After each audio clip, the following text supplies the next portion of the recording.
Buenas tardes, noches. Sean bienvenidos, bienvenidas a una nueva sesión del cuarto ciclo de conferencias del Aula Abierta de la Universidad Popular. Hoy tenemos el placer de contar nuevamente con la presencia del Zaque y el ponente Julio Jareño Pastor, coleccionista, investigador, aficionado al deporte y, ante todo, un absoluto comprometido y apasionado del fútbol de su pueblo, el Manzanares CF. Esta no es su primera intervención de este tema y esperamos que no sea tampoco la última. Pipo, que es gran conocedor y admirador y amigo de Julio, quiere decir unas palabras antes de que comencemos con la charla. Así que les dejo con ellos y disfruten de la velada. Muchas gracias.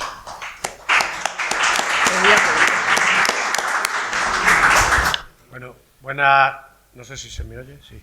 Buenas tardes a todos. Habíamos dicho que íbamos a ser breves y más brevedad que para aquí no cabe. Yo también lo voy a intentar. Por un lado, recordar, por supuesto, de la figura de Julio no voy a hablar, porque yo creo que hay aquí más amigos que yo mismo suyos y prácticamente desconocidos. Y efectivamente es la segunda oportunidad que colabora con el Zaque y sobre todo con la Universidad Popular en las jornadas que empezaron siendo, digamos, de folclore, pero desde el Zaque hemos propuesto, y creo que lo estamos consiguiendo, que sean de todo el patrimonio, de todo lo que tiene que ver con Manzanares, ¿vale? Y sobre todo de cultura popular. He dicho que sería breve, de manera que solamente voy a contar una mínima experiencia que tuve con Julio. Cuando él me planteó participar y colaborar con nosotros en este asunto, ciertamente yo no soy muy futbolero. Y le dije, ¿pero qué nos vas a contar? Y entonces, cuando así frente a frente en una mesa, con la pasión que tiene, me explicó precisamente el territorio del tiempo en el que nos lo iba a contar, se trata de los años 70, en donde el fútbol español sufrió o se benefició, ya veremos, de un momento entre la tradición y la modernidad. Justamente, además, en el momento que nosotros, los que somos de cierta edad, conocemos como la transición democrática. Y el fútbol cambió como, no sé si como la noche al día, pero sí mucho. Y eso es lo que yo quiero y lo que espero que nos cuente Julio en este ratillo. ¿Vale? Muy bien. Muchas gracias.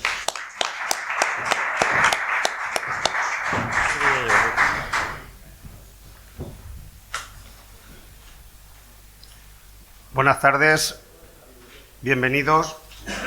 Primero quiero agradecer a nuestras autoridades que estén aquí presentes, también a los miembros de la Universidad Popular y al Grupo Cultural del Zaque, y por supuesto a todos vosotros, la mayoría amigos, y daros las gracias por acompañarme para esta conferencia. Fútbol de los 70, transición y modernidad. Bien, ¿por qué este nombre? Pues vamos a empezar. Todo esto viene, en principio, por el Mundial de México en 1970, donde hubo un cambio radical de normas. Entonces la Federación Española pues cogió parte de esas normas y las empezó a aplicar. Por ejemplo, en la reunión que tuvo la Federación el 11 de julio de 1969 ya se podían hacer sustituciones. Las sustituciones eran dos sustituciones. Antes eran por lesión y solo se podía ser el portero, y ahora ya podían ser o bien por una decisión técnica o por lesión. Esa fue una de las primeras medidas que se tomaron al principio de los años 70.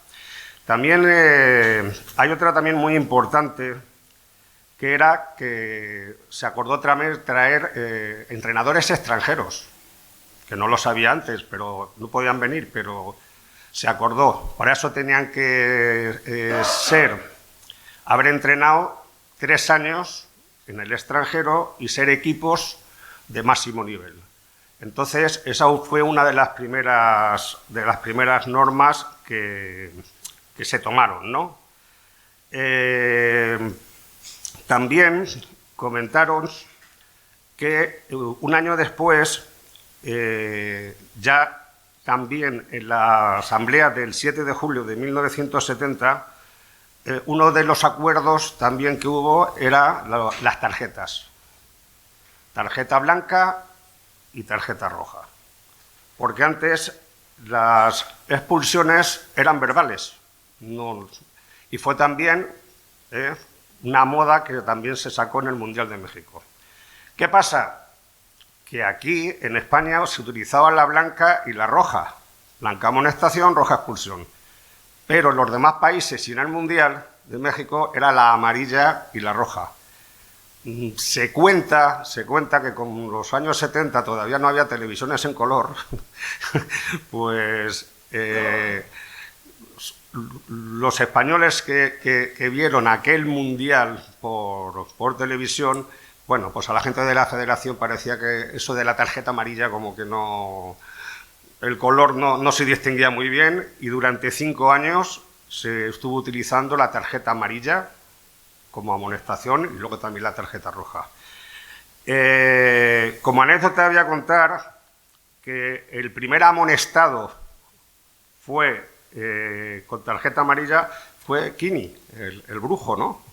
Qué casualidad, ¿no? Que le sacaron 14 tarjetas en 19 temporadas que fue profesional. O sea, que casualidad que una de las personas más limpias que había en el fútbol, pues le sacaron esa amarilla. Y ya en el 76 ya sí se cambió a la tarjeta amarilla, que es la que tenemos en la actualidad.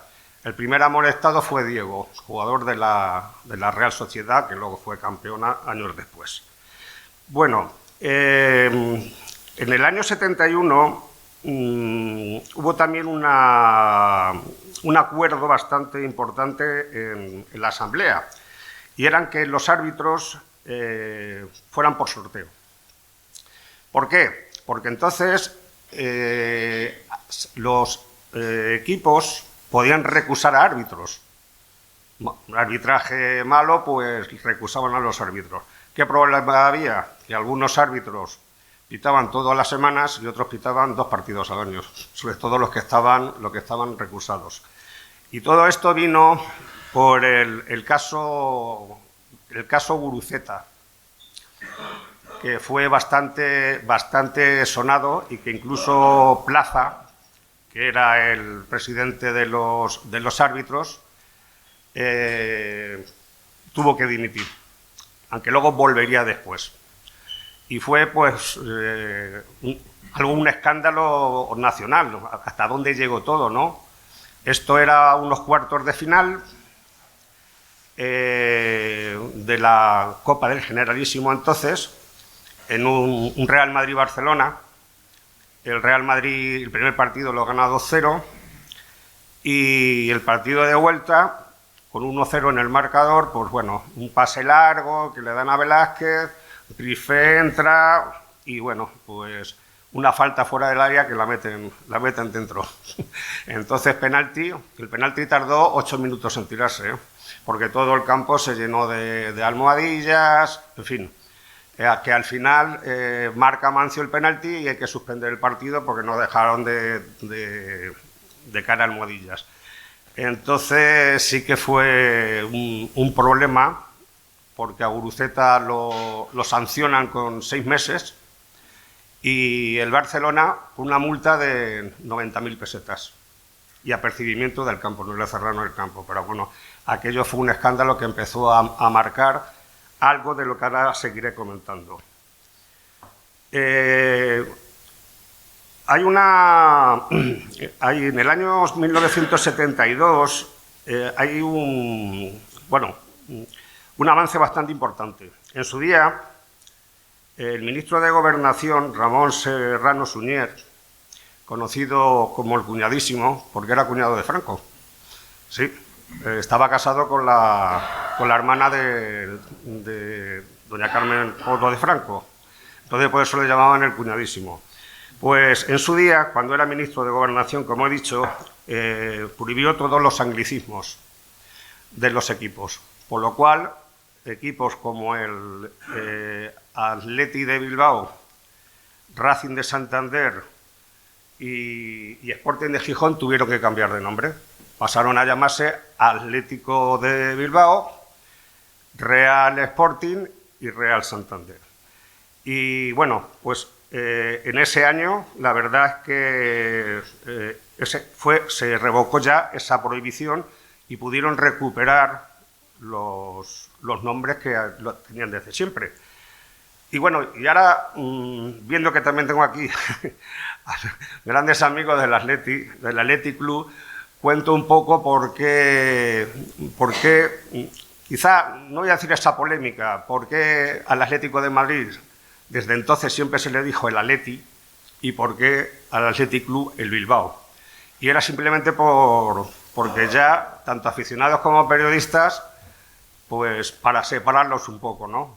Realmente Athletic Club siempre ha sido Athletic Club, pero mucha gente le ha llamado siempre el Bilbao para separarlo. Porque al Atlético no se le puede llamar Madrid. Cuando hablamos del Madrid, hablamos del Real Madrid. Entonces, siempre quizá a la gente del Atleti le queda esa espinita un poco de decir, no, es que nosotros somos realmente el Atleti, y llevan toda la razón. Athletic Club, aunque mucha gente le llama el Bilbao. Y el Atlético de Madrid, pues el Atleti. Y viene de eso, ¿no? De aquella época, de cambiar esos nombres. Pero fue importante que en esa época pues, volvieran por lo menos a recuperar sus nombres. Hubo más equipos de otras categorías, o sea, hubo también otros equipos, pero lo más importante fueron el Sporting, el Racing y el Athletic Club. Llegamos a una temporada bastante importante, porque el 26 de mayo del 73, el delegado nacional de Educación Física y Deportes, Juan Gibbs, ya firmó la autorización que permitía la contratación de extranjeros, de 2 extranjeros, de cualquier nacionalidad, fueran internacionales o no. A ver, yo por más que he investigado, nunca se ha sabido la causa que por qué no había extranjeros antes. Sí recuerdo que, por ejemplo, Montal, el presidente del Barcelona, incidía mucho en tener extranjeros antes porque él estaba enamorado de Johan Cruyff y quería traerlo ya al Barcelona. Bueno, otros decían que no querían que vinieran extranjeros al fútbol español porque debilitaba la selección española. Bueno, e incluso se llegó a pensar que el Real Madrid tampoco quería que trajeran extranjeros porque su economía estaba bastante peor que la del Barcelona. Claro, todos estos comentarios yo voy a ser en este sentido, pues, en fin, lo más objetivo, ¿no? Porque realmente tantos comentarios había, pero el caso es que ya se podían traerse extranjeros al fútbol español. Bueno, de hecho ya lo sabía. Lo que pasa es que aquí ya era legalmente. Ya lo sabía con el tema de los oriundos. O sea, que los oriundos fue un escándalo bastante grande al principio de los años 70. Cuando se inicia la temporada 72-73 había 50 oriundos jugando en el fútbol español y 14 que vinieron de Sudamérica pero habían nacido en España. El abogado Miguel Roca indagó allí en Sudamérica y de los 50, 46 eran ilegales. Prácticamente era un verdadero escándalo. Luego se supo que la mafia de Asunción, porque la mayoría eran paraguayos los que venían como oriundos, por $5.000 te hacían español. O sea que, entonces, claro, empezaron a venir aquí muchísimos jugadores,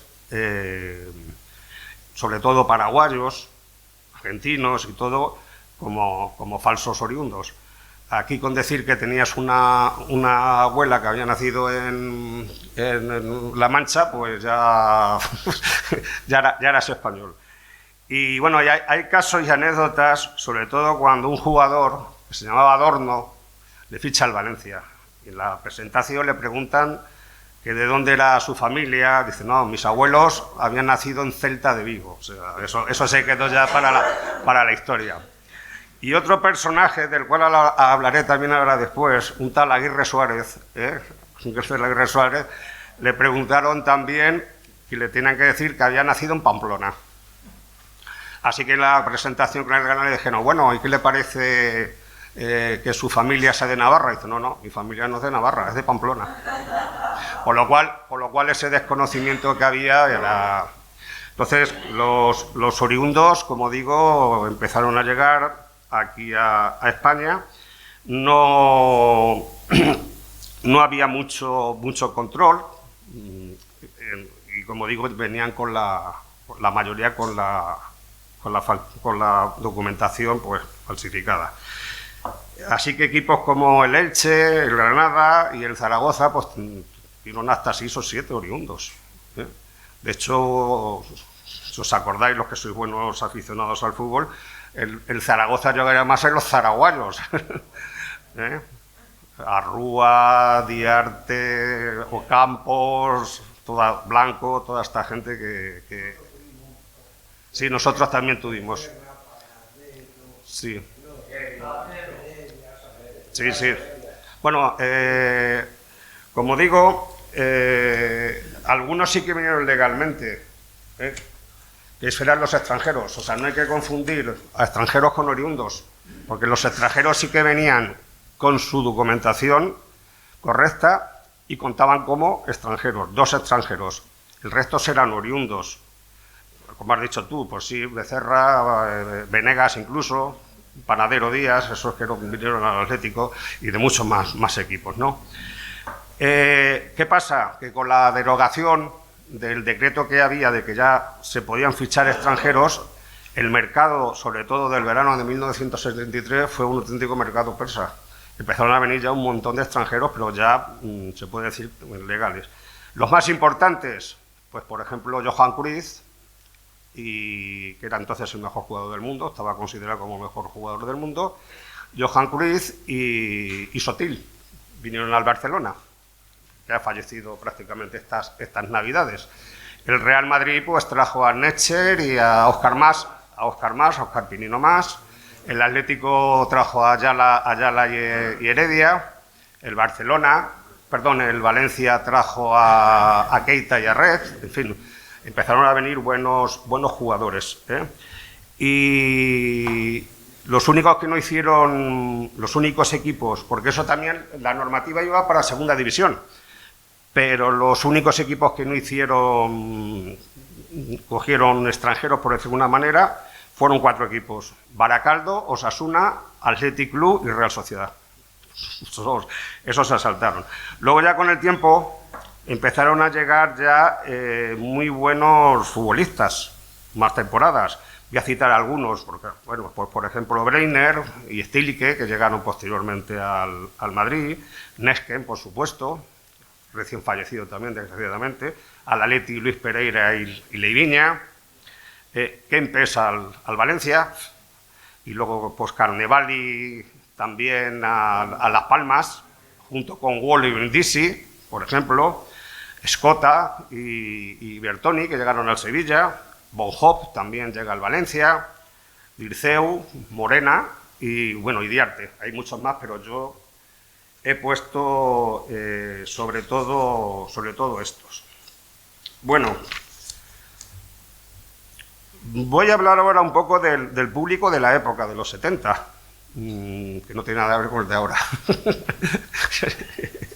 Bueno, pues el público, como eran todos los partidos en domingo, pues normalmente el domingo era el día festivo, por lo cual la gente iba elegante, vestida al fútbol, Llevaban sus bufandas, sus banderas, no era moda de llevar camisetas, no solían llevar camisetas, y bueno, aquello era muy normal, ¿no? En los estadios se fumaba muchísimo, mucho, sobre todo puros, ¿no?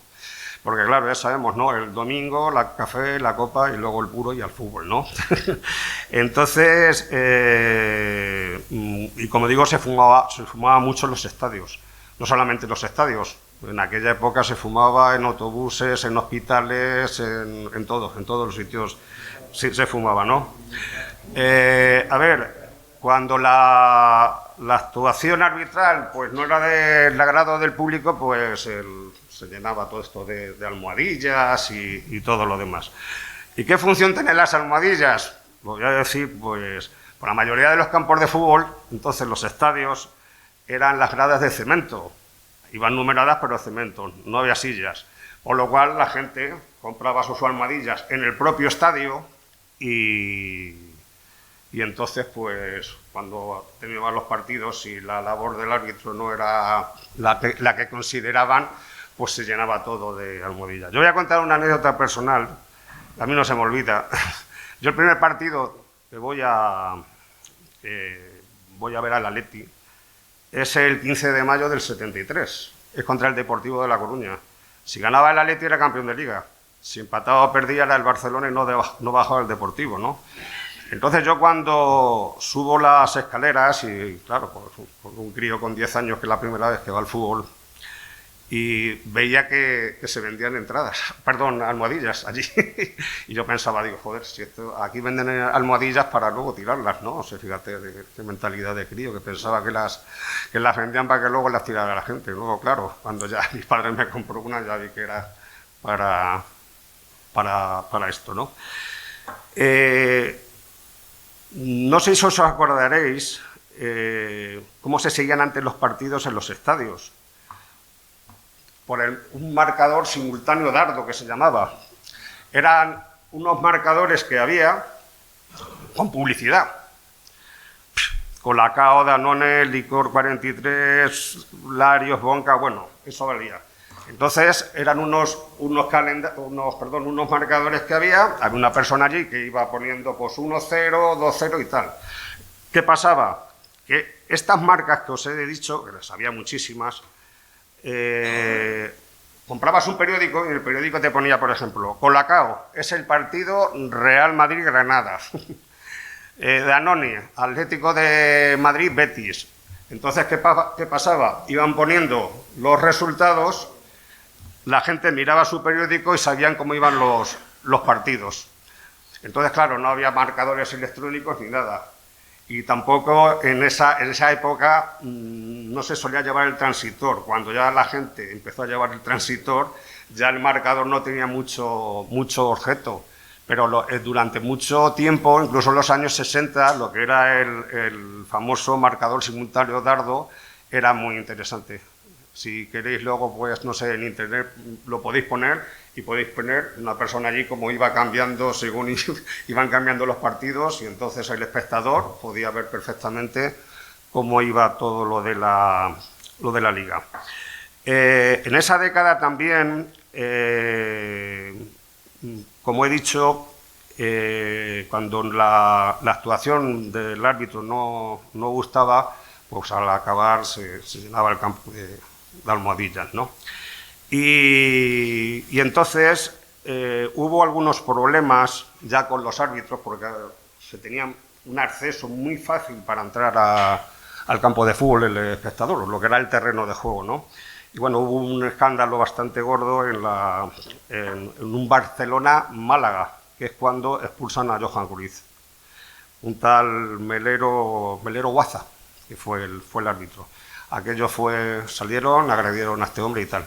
Pues bueno, pues a Cruyff creo que le habían anulado un gol, no le habían pitado un penalti, el Málaga empieza marcando con un gol de Esteban, que luego ya estaba fichado por el Barça, en fin, hubo un escándalo y, bueno, por lo visto Cruyff insulta al árbitro y este le expulsa y, bueno, pues salen 2 o 3 descerebrados allí a agredirle, ¿no?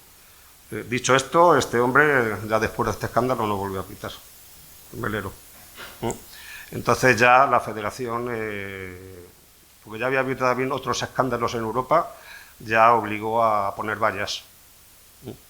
Las vallas creo que estuvieron hasta, bueno, después de lo de Heysel que pasó posteriormente, ya se empezaron a quitar porque... Sí, bueno, pero que en principio hubo que poner vallas, porque también hubo otra anécdota en una semifinal de Copa de Europa entre Real Madrid y Bayern. Os acordaréis del loco del Bernabéu, ¿no? Que saltó allí a agredir a Linemeyer, el árbitro austriaco, que entonces también ya la propia UEFA, ya para todos los estadios de Europa, ya recomendaba incluso que ya se pusieran ya vallas, ¿no? Tenemos también en esta década el primer caso de doping, y bueno, este jugador, pues, que se llamaba Ponce, murió hace un par de años aproximadamente, fue el primero que empezó a doparse con centramina. La centramina básicamente era una anfetamina. En su día, todos los estratos sociales la consumían, prácticamente la mayoría estudiantes y algunos deportistas. Incluso en principio se vendía en las farmacias sin receta, sin nada, ¿no? Entonces, si alguien se acuerda de este medicamento que se llamaba centramina, pues la verdad es que lo utilizaban, como digo, los estudiantes porque, bueno, pues para no dormirse, para memorizar y todo esto, y algunos deportistas para mejorar su rendimiento, ¿no? Pero claro, este tal Ponce, pues prácticamente se quedó enganchado e incluso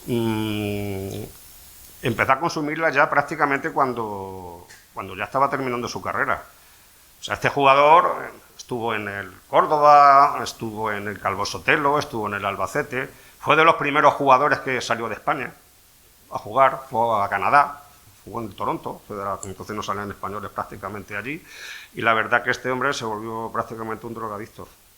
De hecho, claro, lo apartó entonces su entrenador, que era Felipe Mesones, e incluso entró en la obsesión de matarlo, ¿no? Ya perdido por el fútbol, contaba que en los descansos de los partidos el preparador físico como que les hacía una especie de papilla que, bueno, que algunos jugadores se las tomaban, otros no. Concretamente Abel Pérez y Juárez, que jugaban en ese equipo, que eran paraguayos los dos, pues se la tomaban con él. Por lo visto creo que luego, cuando salían en la segunda parte, corrían más de lo previsto. Pero bueno, que entonces los controles de doping entonces no existían. Pues este hombre, como digo, se enganchó a este medicamento de tal manera que ya ha perdido para el fútbol. Bueno, pues terminó hasta robando bancos, fue un atracador de bancos. Incluso sacó un par de bancos y hirió a un policía en la pierna incluso, y bueno, pues termina en la cárcel. Lo que pasa es que ahí en la cárcel se reforma. Y bueno, por buen comportamiento, porque era el entrenador del equipo de fútbol sala de allí de la cárcel, pues bueno, por buena conducta no cumplió la condena y terminó siendo representante de jugadores. O sea que este hombre tuvo una vida de película. Yo en los cuadernos de fútbol de CIEFE, lo podéis ver, pues escribo sobre este personaje todo lo que pasó por su vida, ¿no? Bueno, en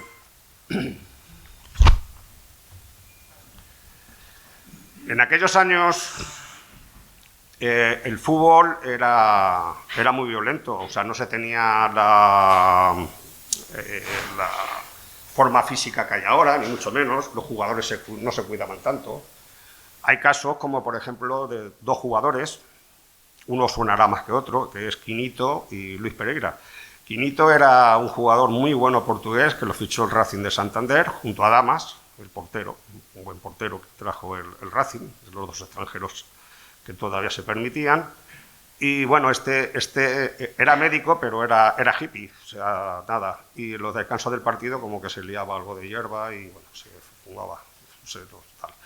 Y Luis Pereira, pues bueno, tenía muchos encontronazos con Luis Aragonés cuando era técnico, porque era un adicto al tabaco y los descansos del partido, mientras que estaban dando a la charla, pues bueno, Luis Pereira se cogía su paquete de tabaco y se fumaba su cigarro tranquilamente, ¿no?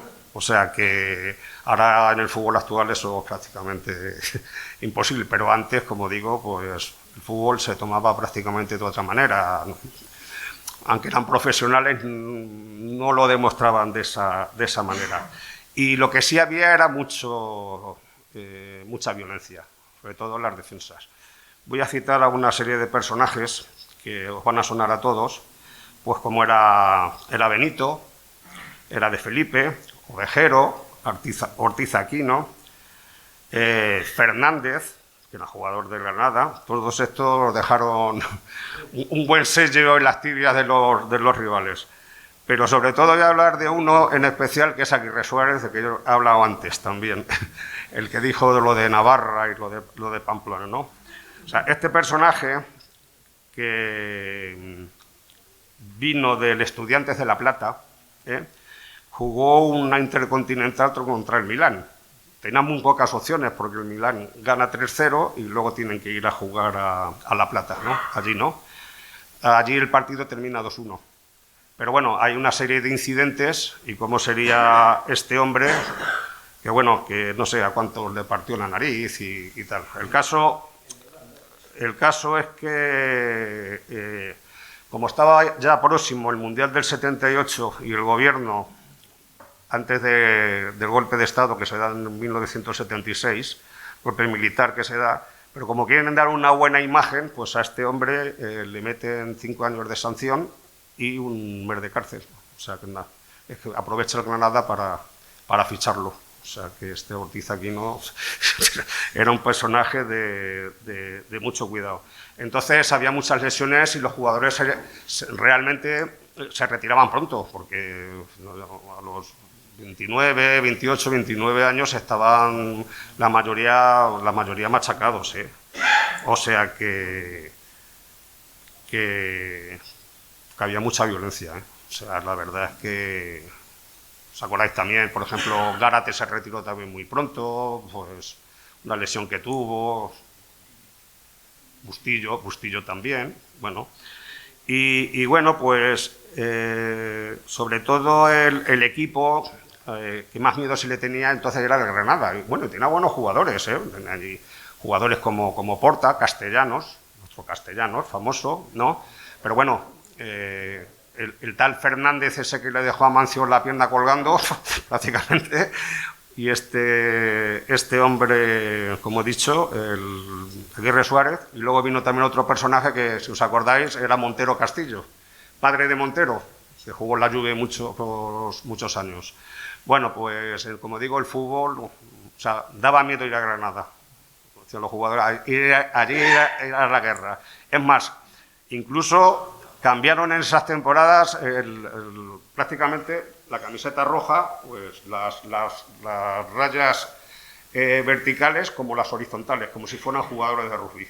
O sea que aquello, como digo, Granada del equipo, y como digo, pues tenía buenos jugadores, los porteros, Nito, Iscoa, en fin, tenían un buen Jaén incluso, que era un buen futbolista, pero bueno, la defensa era terrible, ir allí daba miedo, ¿no? O sea, ver a esta gente daba miedo. Bueno.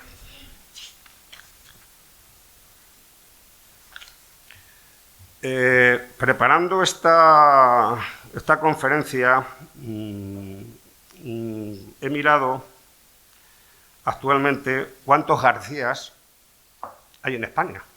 Perdón, que se apelliden García, ¿no? Lo voy a decir como dato.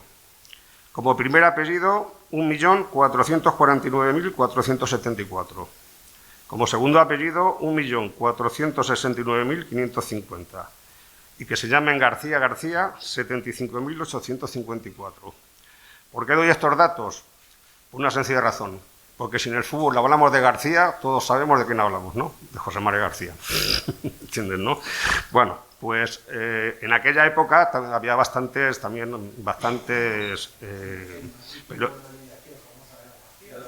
Sí, sí, bueno, claro. Sí, pero eso cuando pierden con el Liverpool la final de la Copa de Europa en el 81. No entra en esta década. No voy a hablar de eso. Pero bueno, que sí, era el Madrid de los García, que llegó incluso a llegar a jugar la final de la Copa de Europa, como se llamaba antes. Pero bueno, yo me refiero al periodista.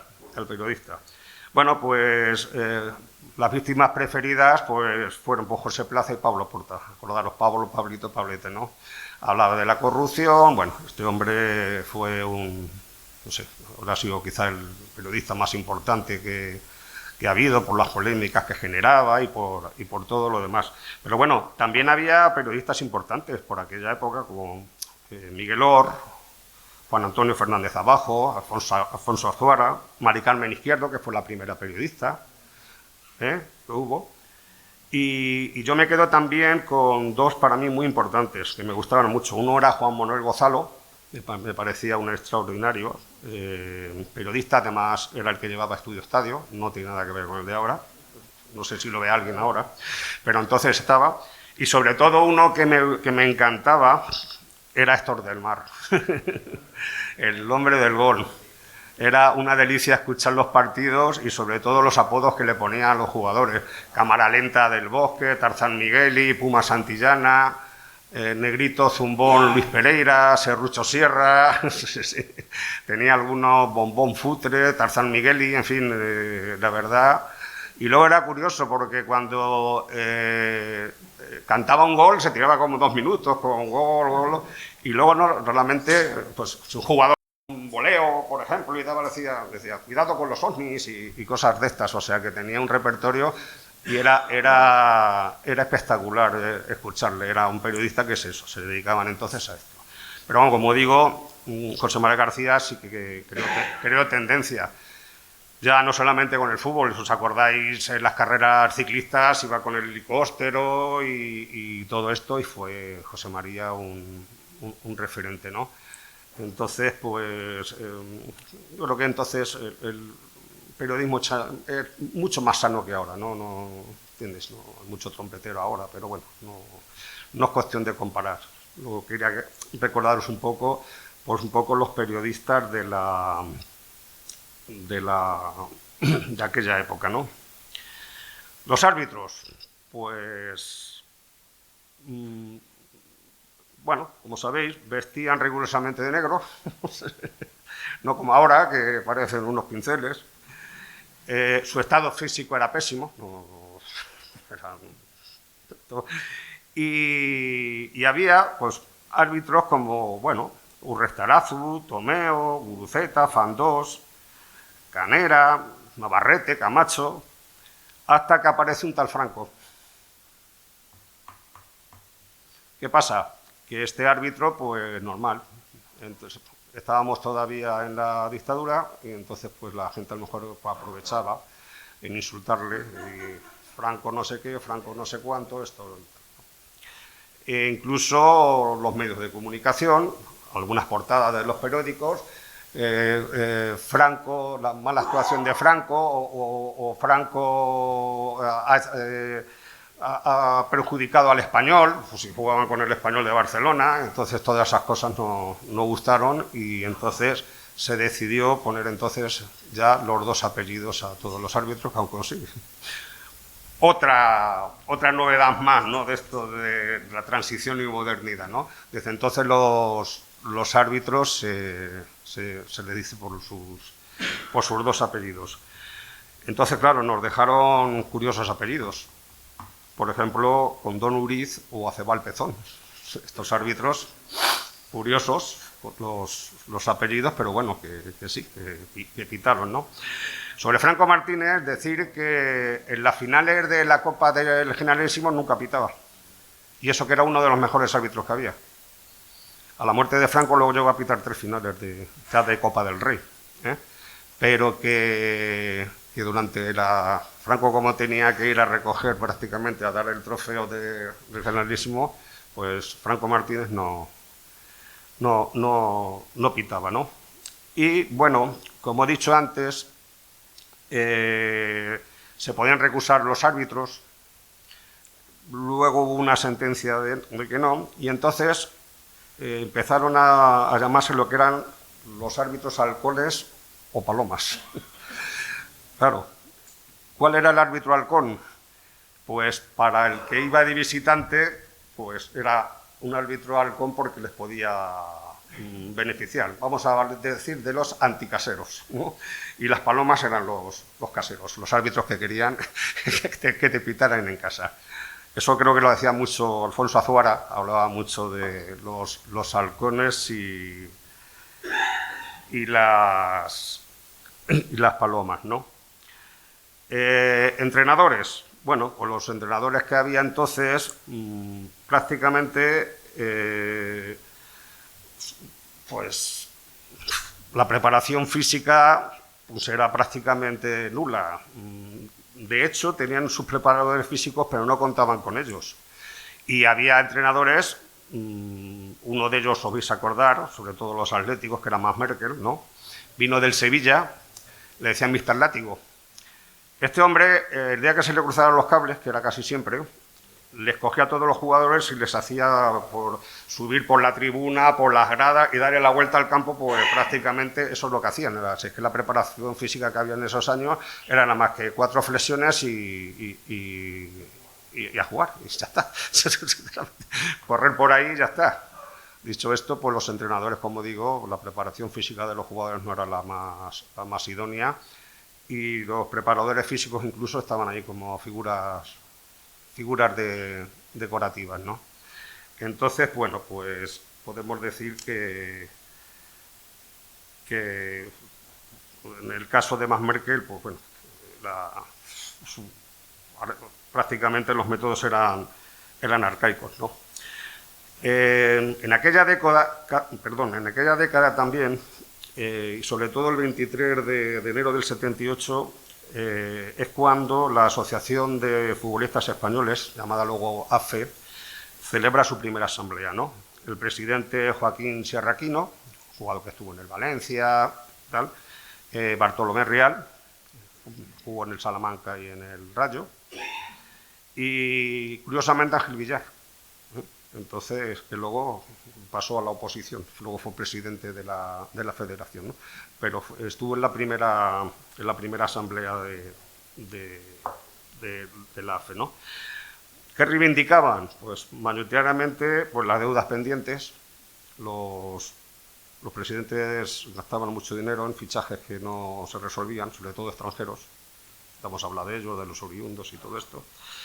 Y pues satisfacer las deudas pendientes que tenía con los jugadores, abolir el límite de edad de los jugadores, el tema de la seguridad social, tienen que estar dados de alta, y sobre todo el derecho de retención, porque claro, prácticamente tenías un contrato, pero el club, si no te dejaba salir porque hubo una buena oferta, te podías hacer quedar de por vida, ¿no?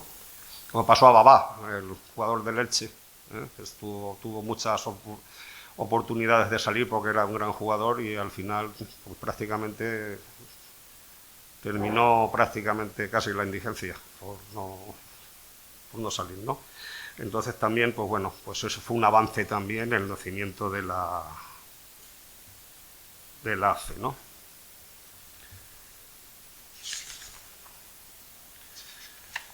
Bueno, vamos a hablar ahora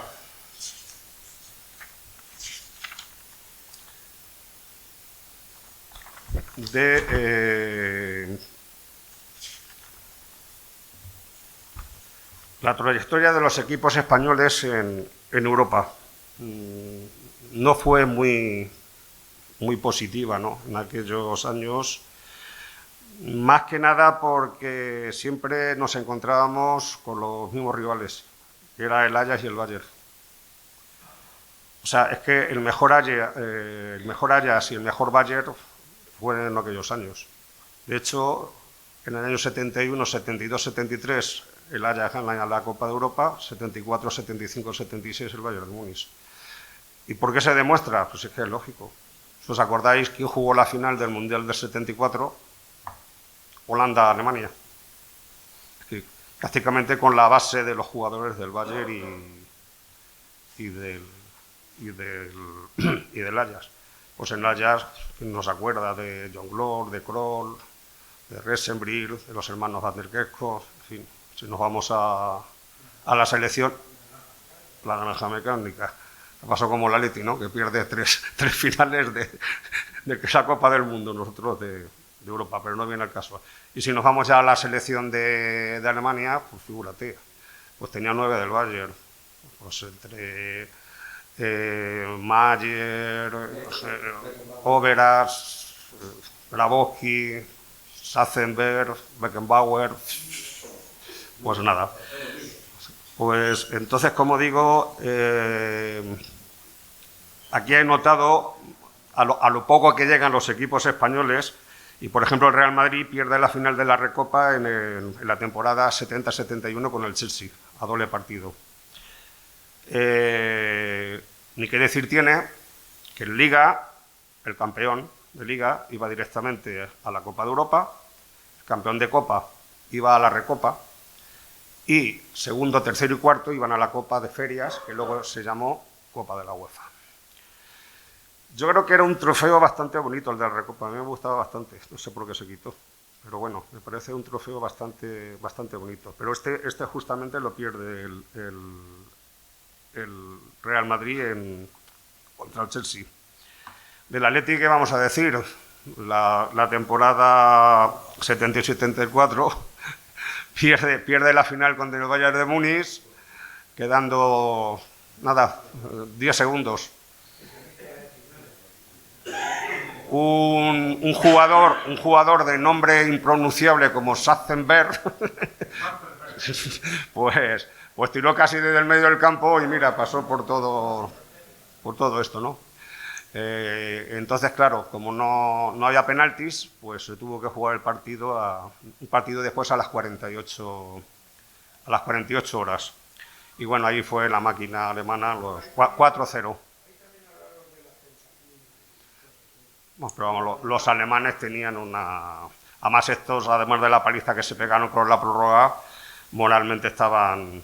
Es que claro, prácticamente es que perdieron la final de la Copa de Europa en el último segundo, ¿no? O sea, es que fue aquello. También, mala suerte, la que tuvo también el Athletic Club, ¿no? En la final de la temporada 76-77 contra la Juve, ¿no? Que... muy rápido. Mala suerte, como digo, porque ganaron el partido de la Juve 2-1 en Bilbao y 1-0 perdieron con la Juve en Turín, ¿no? Entonces, por el valor doble de los goles, pues perdió esa competición. La otra final que llegó el Atleti fue también con el Atlético de Madrid no hace tanto, ¿no? Pero bueno, que sí que se podía haber conseguido un título nacional para un club tan histórico como es el Atleti. Y por el lado contrario, pues hombre, el Barcelona gana la Recopa al Fortuna de Düsseldorf por 4-3 exactamente, y el Valencia pues también gana al Arsenal en la tanda de penaltis con Pereira como figura, ¿no? Voy a ir deprisa porque creo que vamos de hora. Es que esto da para mucho más, ¿no? Bueno, ya hemos hablado de los equipos, pero yo también quiero hablar de la selección española. Porque tenemos que hablar de la selección española. El 1 de julio de 1969 es nombrado Ladislao Kubala seleccionador, con un sueldo de 50.000 pesetas mensuales y una ficha de un millón. ¿Quién podían ir a la selección? Pues obviamente los españoles, claro, eso es obvio, no tiene duda. Pero también podían ir extranjeros que estuvieran nacionalizados y que no hubieran sido internacionales con sus propios países, ¿no? De hecho, algunos oriundos llegaron a jugar con la selección española. Valdés, que ha fallecido hace 2 días, justamente, sí, fallecido Valdés, Roberto Martínez, Pipi, que jugó en el Real Madrid y en el Español, Rubén Cano, de hecho fue el que nos metió prácticamente en Argentina, cuando todo esto, Jesús Martínez también, y bueno, podían jugar. Pero lo curioso de esto, de lo de la selección, es justamente con el propio Kubala, porque una de las normas que había, además de que pudieran jugar los oriundos o los extranjeros nacionalizados, es que tenías que ser católico para poder jugar en la selección española. ¿Qué pasa? Que cuando Kubala llega al fútbol español, porque Kubala había jugado con la selección húngara, con la selección de Checoslovaquia, huyendo un poco de la Segunda Guerra Mundial, y termina en el Barcelona. Por aquellos entonces, si te nacionalizabas, podías jugar con la selección que te habían nacionalizado. Esto no pasa ahora. ¿Qué problema había con Kubala? Pues que Kubala era ortodoxo, y eso le impedía jugar con la selección española, pero lo arreglaron muy pronto. Fueron a una iglesia, lo bautizaron y por la tarde empezó a jugar. ¿Cómo lo cuento? Lo bautizaron y por la tarde debutaba con la selección española. Hablando de Kubala, decir que bueno, vamos a empezar un poco por la Eurocopa. Pues las Eurocopas, pues muy mal, porque en el 72 no nos clasificamos. En el 76 sí que nos clasificamos, en un grupo que estábamos con Grecia y estábamos con Escocia. Entonces nos clasificamos, pero tuvimos que jugar antes de la fase final con Alemania. Entonces con Alemania perdemos, y la fase final se juega en Yugoslavia con 4 equipos.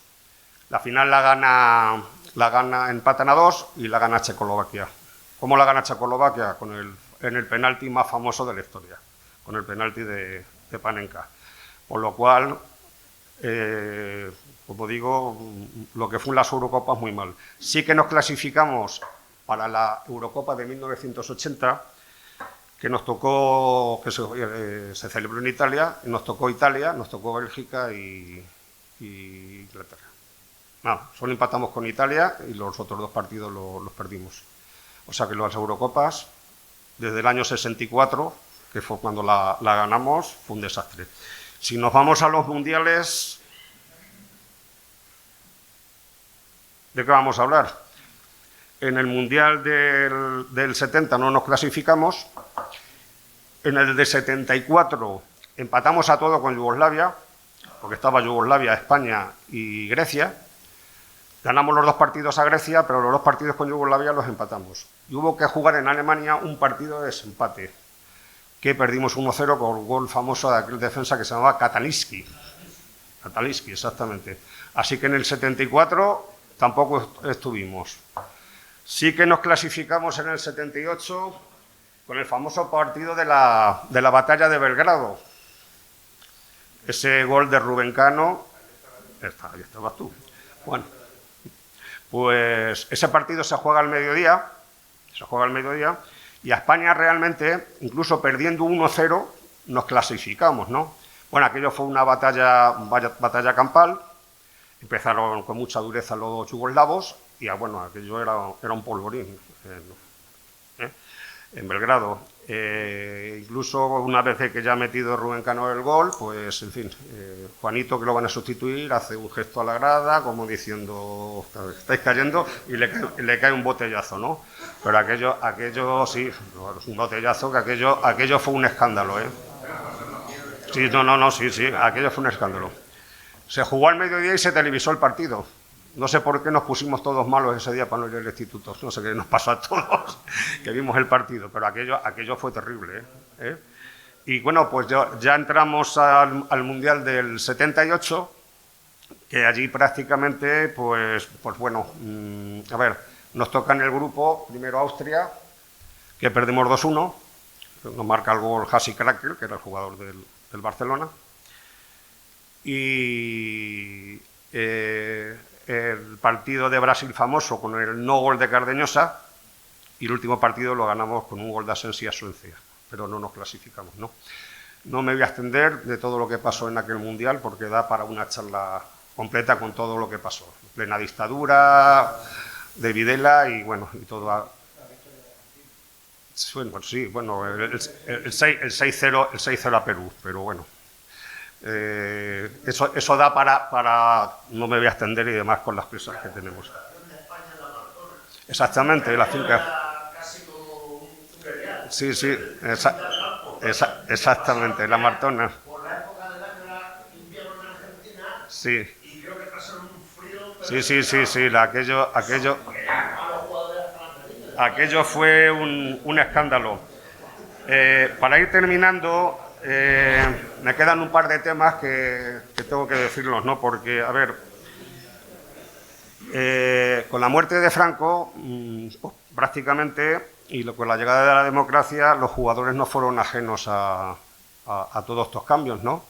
Entonces, bueno, pues ya se empiezan a crear los partidos y políticos, y cada uno se empieza a decantar pues, su ideología, ¿no? El caso un poco que más decepcionó a la gente fue el caso de Iríbar, ¿no? Porque por entonces Iríbar fue el portero de la selección española desde 1964. Entonces llevaba 49 internacionalidades. Ya había superado incluso a Zamora, con 46. Y ese récord de 49 lo batió Lo Arconada, pero luego mucho después. O sea que prácticamente Iríbar era prácticamente el portero de la selección y no llegó a los 50 partidos, ¿no? En fin, hay mucho de qué hablar de por qué no llegó a estos 50 partidos. Pero decir que Iríbar fue el pionero de la primera mesa de Ribatasuna, ¿no? Que la formaban Telésforo Monzón, Pachi Zabaleta, Francisco Letamendia y Johnny Dígora. Él se declaró abiertamente nacionalista y pidió públicamente la amnistía para 150 presos vascos. También Irureta en menor medida y Cortabarría. Decir que los tres habían sido internacionales, obviamente, pero bueno, quizá para la España futbolera sí que fue una decepción esta decisión que tuvo Iríbar. Dicho esto, nunca renunció a ir a la selección, igual que los otros, ¿eh? Pero bueno, que sí que hubo cierta decepción con Iríbar por considerarse abrechable, ¿no? Fue la cosa. Y hay también otro tema sobre dos jugadores, porque, a ver, el 27 de septiembre del 75 prácticamente fueron los últimos fusilamientos del régimen. 2 meses después moría Franco, ¿no? Pero bueno, fusilaron a dos miembros de ETA y a 3 del FRAS. Entonces, ese día era sábado y el domingo se jugaba un Racing de Santander-Elche. Entonces hubo 2 jugadores, un tal Sergio y el otro Aitor Aguirre, que lo jugaban en el Athletic de Bilbao, que se pusieron 2 lazos negros y salieron a jugar el partido. La verdad es que no pasó un poco desapercibido, ¿no? Menos para el gobernador civil que estaba viendo ese partido. Y bueno, en el descanso del partido bajó y dijo que porque se llevaban esos lazos, el presidente del Racing quiso decir como que hace unos años había muerto un presidente y no sé, bueno, nada. El caso es que le dijeron que si no se quitaban los lazos, que se iban detenidos, ¿no? O sea, justamente se llenó de policías el vestuario, o sea, el mismo descanso. Dicho esto, se quitaron ellos prácticamente los brazaletes estos negros, que fueron los 2 jugadores. El Racing gana 2-0, justamente Aitor Aguirre mete los 2 goles, o sea, lo que son las cosas, ¿no? Eso sí, que luego por la tarde tuvieron que ir a declarar y luego les cayó una multa de 100.000 pesetas a cada jugador, que para la época era mucho dinero.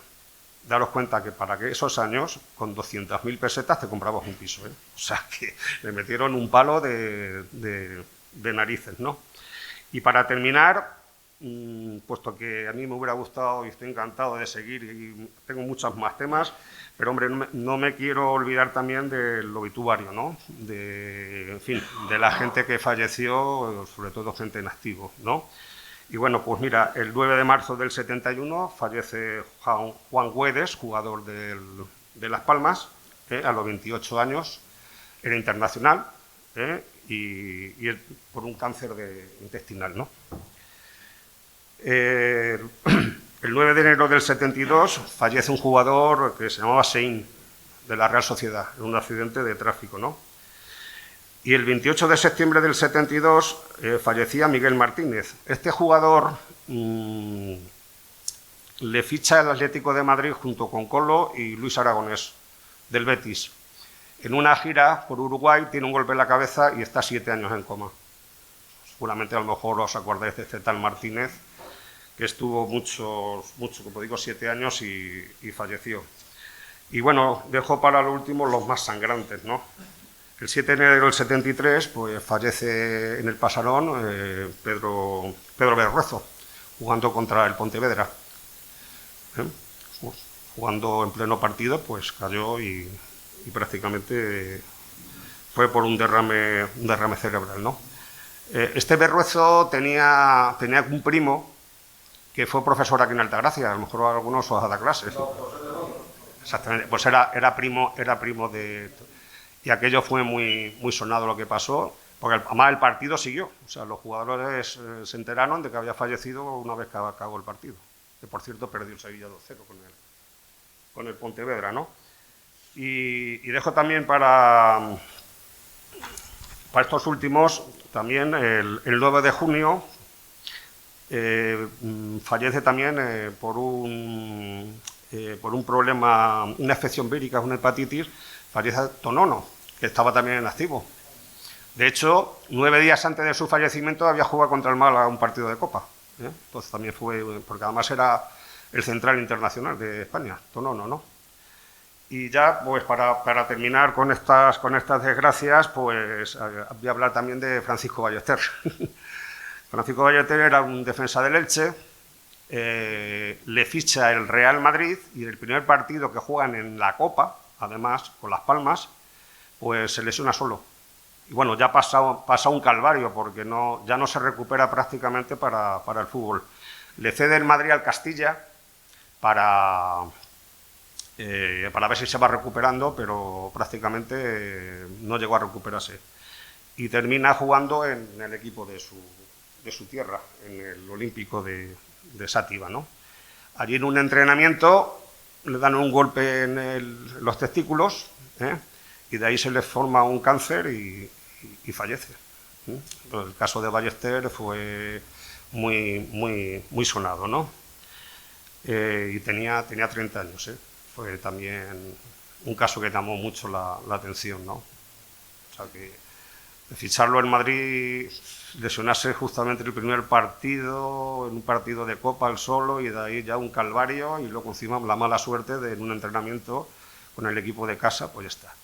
Y bueno, y ya termino, solamente como sabéis que me gusta mucho la estadística, voy a decir que en esa década el Real Madrid gana 6 ligas, el Atlético de Madrid 3, el Barça una liga y el Valencia otra liga, ¿no? Y lo que es la Copa, Copa del Generalísimo y luego del Rey, porque coincidió justamente con la muerte de Franco, el Real Madrid gana 4 copas, 2 el Atlético de Madrid, una el Valencia, 2 el Barcelona, una el Athletic Club y otra el Betis. Entonces, pues esto ha sido un poco, en fin, lo que el tiempo nos ha dado. Si queréis hacer alguna pregunta, alguna observación o... Sí. Y se puede olvidar con Kim Pratt, que presentó Carrusel Deportivo un montón de años, y se hacía famoso aquello de cuando iba repasando los resultados de los diferentes campos, y decía, atención, pasaron un minuto de resultado. Y entonces, yo recuerdo que cuando empezaba la liga, ya en septiembre, y se juntaba casi con la vendimia, todo lo que vendíamos, lo llevábamos en Arradiete, y estábamos saliendo del Carrusel Deportivo con Kim Pratt. Y una cosa nada más, ya he mencionado un poco el Atlético de Madrid, o sea, Real Madrid, jodido, se nota que el Atlético He dicho antes de empezar que voy a intentar puede ser lo más objetivo. Bueno, más o menos de los 60, 70, en el 66, en el 76. Es que no entra esa década. Después de ya, bueno, en el 76. Estoy hablando de los 70. Ahí ganamos la seta. Ganamos la seta. Sí, hombre, claro.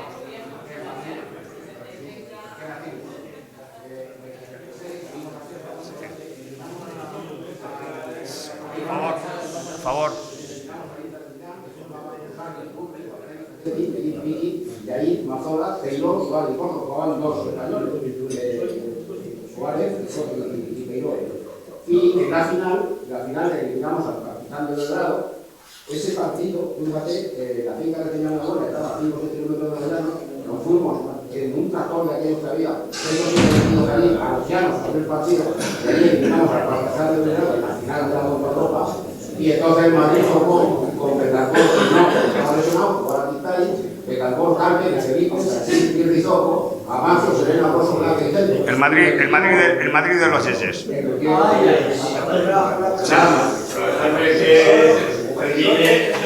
Déjame que ponga el punto, Juan.